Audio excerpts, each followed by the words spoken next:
Bonjour, dans ce cours, nous allons voir comment créer des étiquettes identiques sous Word 2007. Alors, je vais prendre par exemple les étiquettes de pots de confiture, mais on peut très bien créer des étiquettes avec des adresses postales et bien sûr ce qu'on veut. Le principe est le même. On va alors cliquer sur le menu Publi postage, puis sur l'icône étiquette.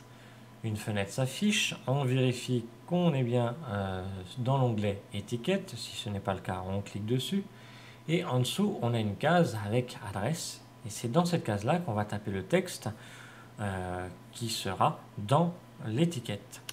Donc moi par exemple je vais taper confiture pêche poire. Bien sûr on peut créer plusieurs lignes, donc en appuyant sur entrée puis on continue à taper notre texte. Alors une fois que celui-ci est tapé, on vérifie que page d'étiquette identique est bien cochée et on va cliquer sur option. Alors pourquoi option? Tout simplement pour lui dire, ben voilà, j'ai tant d'étiquettes par page, tant d'étiquettes par ligne et par colonne.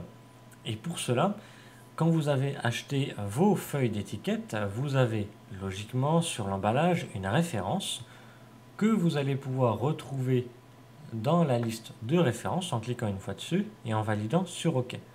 Alors si vous n'avez pas de référence sur l'emballage ou si la référence ne se trouve pas dans la liste, on va alors en créer une nouvelle étiquette, nouvelle référence, qui se rajoutera après dans la liste pour pouvoir la retrouver ultérieurement. Donc on va cliquer sur nouvelle étiquette pour rajouter une nouvelle référence. Et on va tout de suite lui donner un nom, référence d'étiquette. Donc on va effacer déjà ce qui est dessus. Et admettons qu'on ait une feuille avec 2 colonnes d'étiquettes et 5 lignes d'étiquettes. Donc un total de 10 étiquettes par feuille.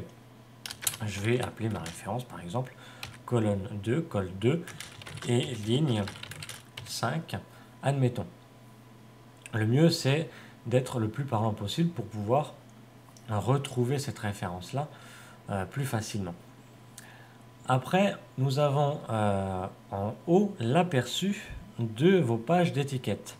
Alors pareil, avec vos feuilles d'étiquette, vous avez sûrement une feuille d'aperçu vous indiquant toutes les cotes, toutes les largeurs, hauteurs d'étiquette, etc. Alors bien sûr, si ce n'est pas le cas, ce sera à vous de mesurer toutes les marges, largeurs, etc. à la main, donc avec votre règle pour pouvoir ensuite remplir les marges supérieures, marges latérales, etc. Alors, on va s'occuper déjà de la taille de la page. Ici, c'est personnalisé. On va cliquer sur personnaliser et on va choisir A4, puisque par défaut, une feuille d'étiquette, c'est A4. Autrement, vous laissez personnaliser et vous verrez pour la suite. Donc, format A4. On va choisir une marge supérieure. Donc, pour la modifier, on va cliquer sur les triangles, donc du dessus pour augmenter la marge, pour la diminuer en dessous. Sachant que il faut faire attention, sur certaines feuilles d'étiquette, on a une marge supérieure, donc une marge en haut, et une marge en bas également. Une marge en haut de la page, une marge en bas de la page, qui n'est pas forcément identique. Donc faites bien attention quand vous mettez vos feuilles d'étiquette dans l'imprimante. Marge latérale, il s'agit de la marge sur les côtés. Hauteur de l'étiquette, ça c'est parlant, c'est l'auteur de l'étiquette. Donc pour la changer, donc ces chiffres-là, donc on peut utiliser les triangles, mais on peut également placer le curseur à côté des chiffres, l'effacer et puis mettre le chiffre directement. Pareil pour la largeur de l'étiquette, je vais mettre par exemple 10. Et le nombre d'étiquettes horizontales, on va dire 2, donc 2 colonnes. Et le nombre d'étiquettes verticales, on avait dit donc 5. Une fois que ceci est rempli, on a le pas vertical. Alors vous voyez, il y a 2 pas verticales, c'est une erreur sous Word. C'est le premier qui est le pas vertical. Le deuxième, il faut lire pas horizontal. Alors pas vertical, c'est, je vais le diminuer pour voir, pour mieux vous montrer l'aperçu. Donc le pas vertical regroupe la hauteur de l'étiquette et l'éventuel espace entre les étiquettes, mais de façon horizontale. Sur certaines feuilles d'étiquette, il n'y a pas d'espace. Donc pas vertical, admettons. On va le modifier, on va mettre 5,3. Alors pour mettre 5,3 en le tapant, on ne peut pas utiliser le point qui est en dessous du pavé numérique, il faut utiliser vraiment la virgule qui est à droite de la touche N. Sinon, il n'aime pas du tout, donc il ne prendra pas en compte la virgule. Pas vertical, admettons, je vais mettre 10. Donc, toutes mes informations ont été inscrites. Je vais pouvoir valider en cliquant sur OK. Ma nouvelle référence se met dans la liste, mais vous voyez, il n'y a plus les autres références. Tout simplement parce que cette nouvelle référence, s'est mise dans le fournisseur d'étiquettes personnalisé. Alors que par défaut, quand on avait ouvert les options, on était dans Microsoft. Dans Microsoft, on retrouve les autres références. Donc ultérieurement, quand vous voudrez recréer des étiquettes avec ce type de papier, il faudra retourner donc dans Options et choisir le fournisseur des étiquettes autres personnalisées.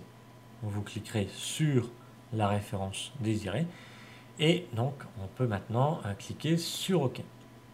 On valide en créant un nouveau document et Word nous a créé donc toutes les étiquettes en mettant un texte identique pour chaque étiquette. Alors les pointillés bleus, ça nous permet de voir la grandeur des étiquettes. Mais je vous rassure, quand vous allez imprimer, ces pointillés ne s'imprimeront pas. Alors maintenant, on va voir comment aligner tout ça, parce que bien sûr, on peut toujours changer les dispositions du texte, sa grandeur, sa mise en forme, sa couleur, etc. Alors moi, je vais déjà donc tout sélectionner. Donc je pars par exemple du haut, je clique, je laisse appuyer et je descends. Voilà. Je vais les mettre par exemple en gras, admettons. Je peux le centrer horizontalement. Je peux lui donner une couleur, mettons du rouge, je peux agrandir sa taille, je peux changer de police, donc bref, tout est possible, point de vue mise en forme. Alors maintenant, je le laisse sélectionner parce que, vous voyez, je le sélectionne pour mieux voir, à chaque fois le texte est en haut de l'étiquette. C'est pas très joli, moi j'aimerais bien qu'il soit centré aussi verticalement. On a vu qu'on pouvait le centrer horizontalement ici. Mais pour le centrer verticalement, donc il faut déjà tout resélectionner et aller dans Disposition, ici. Alors si vous n'avez pas ce menu-là, je vous conseille de placer votre souris en haut à gauche. Vous aurez un petit carré qui va s'afficher avec 4 flèches de déplacement. On va cliquer une fois dessus et vous aurez automatiquement Création et Disposition qui va apparaître. Nous, on va cliquer sur le menu Disposition. Et ici, on a plusieurs types d'alignement. On voit que notre texte est aligné en haut, mais centré horizontalement. Si on veut le mettre en haut et à gauche, ici. Centré verticalement à gauche, c'est ici. Et centré totalement, c'est celui du milieu. Je désélectionne pour voir donc le résultat. Voilà, nous venons de créer des étiquettes identiques donc sous Word 2007. Si vous avez d'autres questions, n'hésitez pas à me contacter via le site www.patrick-informatique.com.